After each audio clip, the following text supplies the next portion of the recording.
March centre বিডিতে যে কেউ seller account তৈরি করে প্রোডাক্ট বিক্রি করতে পারে।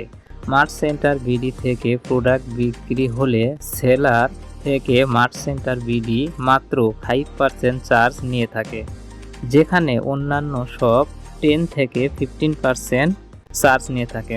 মার্চ সেন্টার বিডিতে সেলার অ্যাকাউন্ট তৈরি করার নিয়ম।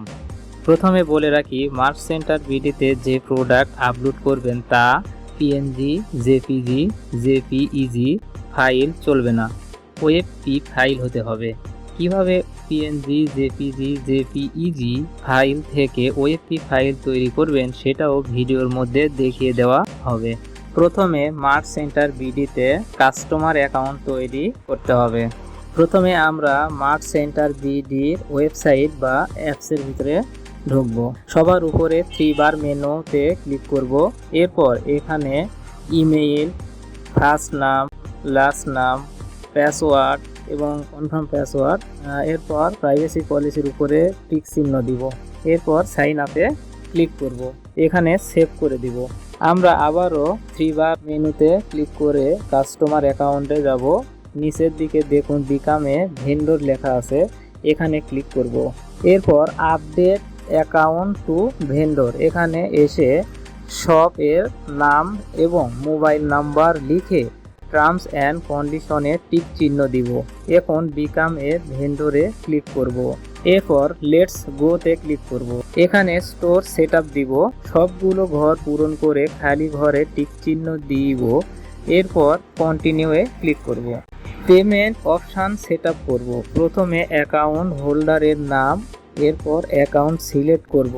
একে একে সব ঘর পূরণ করে হলে কন্টিনিউয়ে ক্লিক করব। এরপর গো টু ইওর স্টোর ড্যাশবোর্ডে ক্লিক করব। Seller account ready. আপনি কি বিভিন্ন ধরনের ফ্যাশন আইটেম খুঁজছেন কিন্তু নির্ভরযোগ্য সাইট পাচ্ছেন না? অসংখ্য ওয়েবসাইট ব্রাউজ করতে করতে আপনি ক্লান্ত? এই সমস্যার সহজ সমাধান হতে পারে marchcenterbt.com। তাহলে চলে আসুন Bangladesh online shopping centre March centre বিটিতে। এখন যে কোনো ব্রাউজারে যাব, সার্চ বারে লিখব tiny-img.com। এরপর সার্চ করব। এটির লিঙ্ক ডেসক্রিপশনে দিয়ে দিব, সেখানে ক্লিক করলেও হবে।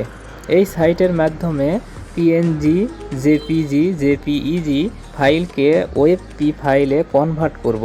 কারণ March centre BD PNG, JPEG, JPG file গ্রহণ করে না, শুধুমাত্র ওএফপি ফাইল গ্রহণ করে। ওএফপি ফাইলে কনভার্ট হয়ে গেলে আমরা সেলার অ্যাকাউন্টের যাব। প্রথমে উপরে 3 বারে ক্লিক করব, নামের উপর ক্লিক করব।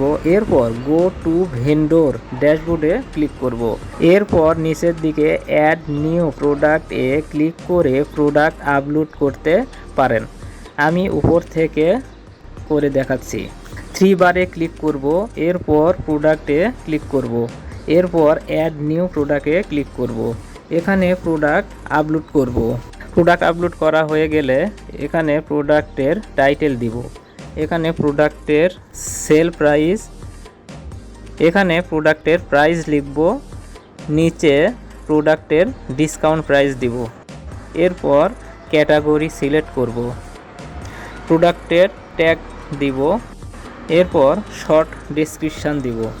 এরপর একটি লং ডেসক্রিপশান দিব। প্রোডাক্টের কোড দিব। এখানে ইন স্টক রাখব। এখান থেকে স্টক কোয়ান্টিটি এভাবে দিতে পারি, তবে আমি দিব না। এরপর এখানে টিক চিহ্ন দিব। এরপর সেভ প্রোডাক্টে ক্লিক করব। এরপর ড্যাশবোর্ডে যাব। নিচের দিকে দেখুন প্রোডাক্টটির পেন্ডিংয়ে আছে। এখন মার্চ সেন্টার বিডি এটি যাচাই করে অ্যাপ্রুভ করবে। অ্যাপ্রুভ হলে প্রোডাক্টটি হোম পেজে দেখতে পাবেন। আপনার ড্যাশবোর্ডে গেলে দেখবেন প্রোডাক্টটি লাইভ হয়েছে।